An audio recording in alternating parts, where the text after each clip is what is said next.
Welcome back to next video of Wheel and Champion Academy, in which you are going to study about the important question of BSc third semester of botany. My name is Ashutosh Upadhyay. इस video में फिर से हम लोग एक नए important question paper के साथ आए हैं बॉटनी के बीएससी थर्ड सेमेस्टर के, जिसमें आपको करीब करीब 15 क्वेश्चंस मैं आपको प्रोवाइड करूंगा, जिसमें से आपके अधिकतर क्वेश्चन आने की पॉसिबिलिटी बनेगी।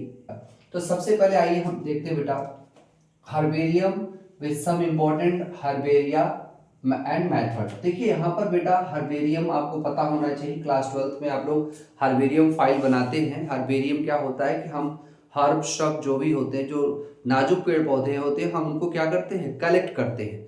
तो कलेक्ट करने के लिए हमारे पास किस तरह से हम उसको कलेक्ट करते हैं, किस तरह से पेड़ पौधों को के सैंपल को काटा जाता है, कैसे उसका कलेक्शन कैसे किया जाता है, ठीक है, हम कैसे कौन से स्पीसीज को हमें सेलेक्ट करना है, ये सारी चीज़ें हम इसके अंदर देखते हैं। दूसरी चीज़ कि हर्बेरिया का जो मेथड है, मेथड हम कौन सा अपनाते हैं, ठीक, और इसके हर्बेरियम के जो तरीके होते हैं, जैसे हर्बेरियम नोटबुक होता है, हर्बेरियम शीट होता है, हर्बेरियम आपका जो है प्रेस होता है, ठीक है ना, और हार्बेरियम आपका अलमीरा भी होता है, जिसे आप बॉक्स कह सकते हो, ठीक है। तो ये सब चीजें जो मैंने बोला ये आपकी हेडिंग भी हो सकती है। यदि आपको कुछ नहीं समझ में आ रहा तो जो मैं बोल रहा हूँ उसको पेन डाउन करके हेडिंग के रूप में नोट कर लीजिए और एग्जाम में आप इसे लिख सकते हैं। फिर इसके बाद आपका क्वेश्चन है describe botanical nomenclature with principle and rules, ठीक है ना। जो बॉटेनिकल नॉमेनक्लेचर होता है, ठीक है, उसके सिद्धांत क्या है और उसके क्या नियम है, इन सभी को आपको पढ़ना है। जैसा कि हम सभी जानते हैं कि हम लोग बायनोमियल थियरी को फॉलो करते हैं, जिसमें हम जीनस और स्पीसीज किसी भी प्लांट या एनिमल का लिखते हैं, ठीक है। लेकिन यहाँ ट्राइनोमियल थियरी भी है, ठीक है, उसे भी देखना है। चलिए इसके बाद जो है आपका आईसीएन फुल फॉर्म या आईसीएन के नाम से भी ऐसे के रूप में आ जाता है बेटा, ठीक है। यहाँ पर फिर difference between artificial, natural and polygenetic classification, ये बड़ा ही इंपॉर्टेंट है। आर्टिफिशियल, नेचुरल और पॉलीजेनेटिक क्लासिफिकेशन आप इसे देख लीजिएगा। जैसे आर्टिफिशियल जो इनमें डिफरेंसेस जो आपको पता होनी चाहिए।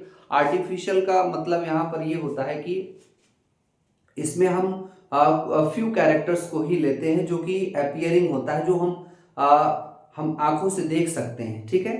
जैसे अगर हम बात कर रहे हैं कि नंबर ऑफ उसमें स्टेमेन क्या है, नंबर ऑफ पिस्टिल्स, ठीक है, उसके हम शेप की बात करें तो ये सब चीज जब हम देखते हैं, मतलब जो तो उसे हम क्या कहेंगे बेटा, आर्टिफिशियल क्लासिफिकेशन। इसमें आप देखेंगे तो थियोफ्रेस्टस हो गए और जो कैरोलस लिनियस थे, इनका जो क्लासिफिकेशन है वो आर्टिफिशियल क्लासिफिकेशन को सपोर्ट करता है।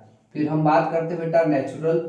नेचुरल में आप देखेंगे कि इसमें हम एक्सटर्नल और इंटरनल दोनों कैरेक्टर को लेते हैं, एनाटॉमी भी लेते हैं, मार्फोलॉजी भी लेते हैं जनरल कैरेक्टर में क्लासिफिकेशन के लिए, ठीक है।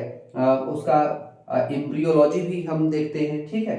तो ये सब चीजें अगर आप इस तरह से करते हैं तो उसको हम क्या, और इसमें हम फाइटोकेमिस्ट्री, उसके जो केमिकल्स हैं उसके बारे में भी हम उसके आधार पर भी क्लासिफिकेशन करते हैं, तो वो नेचुरल हो गया। इसके बाद फाइलोजेनेटिक क्लासिफिकेशन, इसमें बेटा हम देखते हैं कि जेनेटिक रिकॉम्बिनेशन इसका किस तरह से हो रहा है, जेनेटिकली उसमें कैसे कैसे वेरिएशंस आ रहे हैं और ये किस तरह से इवोल्यूशनरी प्रोसेस में आया हुआ है, ठीक है। तो इसे हम फाइलोजेनेटिक कहते हैं। नेचुरल को सपोर्ट करने वाले बेंथम एंड हुकर थे, तो आप ध्यान दीजिएगा। फाइलोजेनेटिक क्लासिफिकेशन इसमें आप देखेंगे तो इसमें एंगलर हो गए और जो हचिंगसन हो गए, इनको सपोर्ट करते थे बेटा। इसके बाद आपका क्या आ जाता है बेटा, बेंथम एंड हुकर का क्लासिफिकेशन अलग से पूछता है। और दूसरी चीज बेंथम एंड हुकर और एंगलर का कंपैरिजन भी पूछा जाता है, ठीक है ना, दोनों के बीच में क्या कंपैरिजन था। इसके बाद हमारे पास बेटा क्वेश्चन इससे बहुत सारे बनते हैं। जैसे हमें मुख्य जो फैमिली है उसको पढ़ना है तो मालवेसी, कुकुरबिटेसी हो गया, सोलेनेसी हो गया, लिलिएसी हो गया, पोएसी हो गया, एपिएसी हो गया, लैमिनेसी हो गया, ठीक है। तो ये सारे फैमिली हैं। इन फैमिलीज को आप अच्छे से जरूर पढ़ लीजिएगा। क्यों? क्योंकि यहाँ से कोई लॉन्ग में, कोई शॉर्ट में, या उससे कुछ इकोनॉमिक इंपॉर्टेंस के रूप में क्वेश्चन जरूर आता है। ठीक है, तो इसको भी आपको अच्छे से देखना है। जब जब मैं इस चीज को समझा रहा हूँ, इस दौरान बेटा इन सब से रिलेटेड, क्योंकि हमारे लिए ये भी कंफ्यूजन होता है, नए नए स्टूडेंट्स के लिए ये भी दिक्कत आती है कि हम फैमिली के अंतर्गत कौन सा प्लांट किस फैमिली के अंतर्गत आता है, ये हमें जानकारी नहीं हो पाती। तो मैंने क्या किया है कि इन सभी के इंपॉर्टेंट एग्जांपल्स मैंने दे दिए हैं जो कॉमनली आपके आसपास देखने को मिलते हैं। इससे आप पहचान सकते हैं कि कौन सी फैमिली कैसी है। ठीक है, अगर आप पहचान जाएंगे तो निश्चित तौर पर एक चीज आसान हो जाएगा, आप उसके बारे में कुछ न कुछ तो लिख ही लेंगे, क्योंकि आपको पता हो जाएगा कि उसके रूट कैसे हैं, उसके स्टेम कैसे हैं, पत्तियां कैसी, ये सारी चीजें आपको पता चलेंगी। हाँ बेटा, किसी भी फैमिली में जब भी आप लिखोगे तो आपको लिखना क्या होगा, हैबिट देखना है। हैबिट मतलब वो हर्ब है, श्रब है कि ट्री है, उसके लीव्स के बारे में आपको लिखना चाहिए। लिखने का मतलब यहाँ पर लीव का स्ट्रक्चर कैसा होता है, टाइप्स ऑफ लीव, सिंपल है कि कंपाउंड है, उसका वेनेशन कैसा हो रहा है। ठीक है, ये सब चीजें हम इसमें देखते हैं। फिर टाइप्स ऑफ लीव जो भी है, इनफ्लोरोसेंस, पुष्प का क्रम कैसा है ये आपको नोट करना होता है। फ्लावर कैसा है, उसका एक्टिनोमार्फिक है, जाइगोमार्फिक है, कैलिक्स है, कैलिक्स के बारे में लिखें कि कैलिक्स, अगर कैलिक्स की संख्या कितनी है, अगर वो बेटा फ्री फॉर्म में है तो पॉली से प्लस, अगर ज्वाइंट फ्यूज फॉर्म में है तो गैमो से प्लस।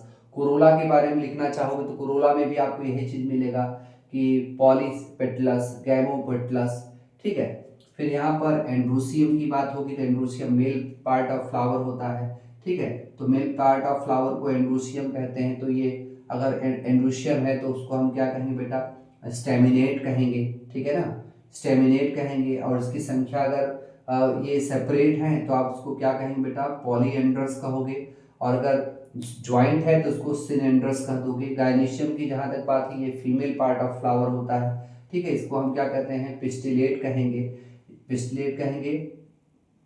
अगर फ्री फॉर्म में है तो एपोगाइनस कहेंगे, अगर ज्वाइंट फॉर्म में तो उसको हम क्या कहेंगे, सिंकार्पस कहेंगे।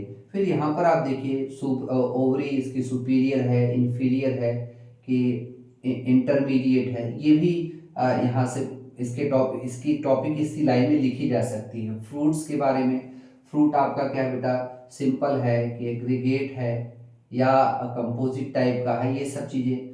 फ्लोरल डायग्राम कैसा है, फ्लोरल डायग्राम आप देख सकते हैं। एक तो तरीके से आप देख लीजिए कि कैलिक्स, कोरोला, एंड्रोसियम, गायनीशियम, ब्रैक्टिएट को किस तरह से उसमें दिखाया जाता है। ठीक है, और इसके बाद फ्लोरल फार्मूला भी आपको उसी डायग्राम के बेसिस पर लिखना होता है।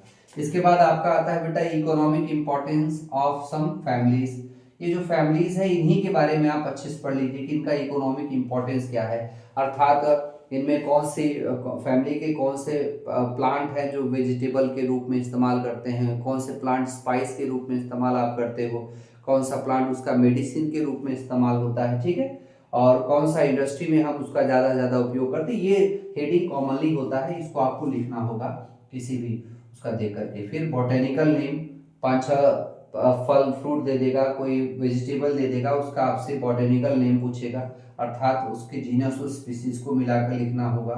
फिर आपका क्या बेटा, memory of computer, it's type. ठीक है, ये यहाँ से कंप्यूटर पूरा 3 से 4 यूनिट आपका बेटा इसी कंप्यूटर से रिलेटेड है।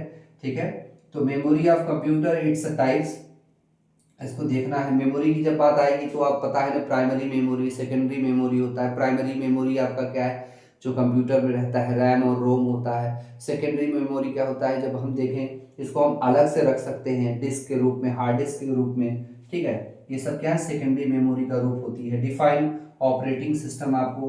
फिर कंपोनेंट्स ऑफ कंप्यूटर, कंप्यूटर के कौन कौन से कंपोनेंट होते हैं, हार्डवेयर, सॉफ्टवेयर होता है। ठीक है, ये सब चीजें। इसके बाद सीपीयू पूछ सकता है उसमें। ठीक है, सॉफ्टवेयर हार्डवेयर क्या होता है, ये भी क्वेश्चन बन जाएगा। एमएस एक्सेल पूछ लेगा। ठीक है, इसके बाद आपका जियोग्राफिक इंफॉर्मेशन सिस्टम, जीआईएस पूछेगा। ठीक है, फिर what do you mean by internet directory क्या होती है।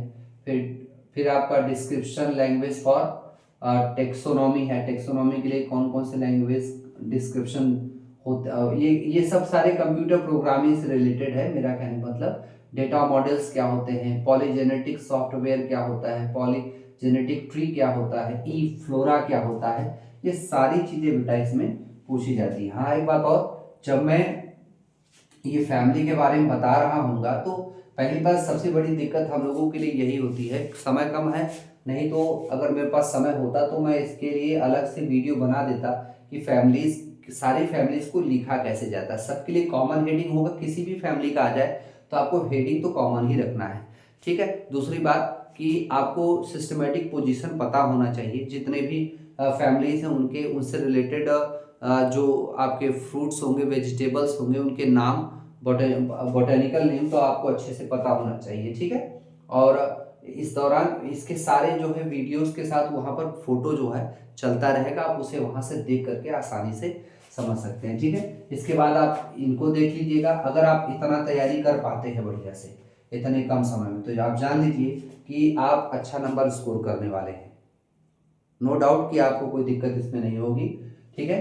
अगर इसमें कोई दिक्कत होती है तो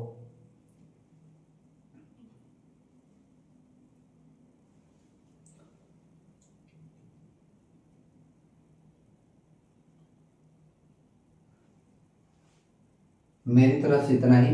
यदि आप इस 14-15 क्वेश्चन को अच्छे से देख लेते हैं बेटा, तो निश्चित तौर पर, हाँ एक बात और, इसमें जो शॉर्ट नोट्स की बात है, शॉर्ट नोट्स बेटा ये अगर आप इतना पढ़ लेते हो, इससे बहुत सारे शॉर्ट नोट्स आपके निकल करके आ जाएंगे, ठीक है। अलग से जाने की जरूरत नहीं होगी, वहीं से आ जाएंगे।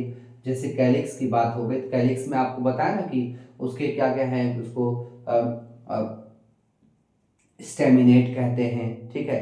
तो स्टेमिनेट है, अगर स्टेराइल है तो स्टेमिनोड हो जाता है, पिस्टिलेट है तो पिस्टिलोड हो जाएगा स्टेराइल कंडीशन में। फ्लोरल डाइगर, फ्रूट्स किस प्रकार के टाइप्स के होते हैं, ठीक है ना। सीमोस हुआ, रेसिमोस टाइप के इन्फ्लोरेसेंस के बारे में पूछ लेगा, सीमोस पूछ लेता, वेरी वेरी इंपॉर्टेंट है बेटा। रेसिमोस और सीमोस बहुत ज़्यादा इंपॉर्टेंट, इसको भी आप देख लीजिएगा। मतलब अगर आप 2 से 4 घंटा भी अगर आप दे पाते हैं, अगर आप इसे 4 घंटे दे दें अच्छे से, ठीक है, तो आप कुछ जानकारी अच्छी हो जाएगी और आप परीक्षा में लिख लेंगे अच्छे से, ठीक है। इन्हीं सब शब्दों के साथ मैं अपनी वाणी को विराम देता हूँ। आप सभी लोग मेरे इस वीडियो को लाइक कीजिए, सब्सक्राइब कीजिए, बेल आइकन को क्लिक कर दीजिए और बहुत ज़्यादा शेयर कीजिए। और चूँकि मैं बार बार हर एक वीडियो में रिपीट कर रहा हूँ कि नेक्स्ट सेशन में आपका जो BSc second semester, BSc fourth semester और बीएससी सिक्स सेमेस्टर के जूलॉजी, बॉटनी और केमिस्ट्री के ऑनलाइन ऑफलाइन क्लासेस चलेंगी, ठीक है। इन्हीं सब शब्दों के साथ मैं अपनी वाणी को विराम दे रहा हूँ। Bye bye, take care, thank you.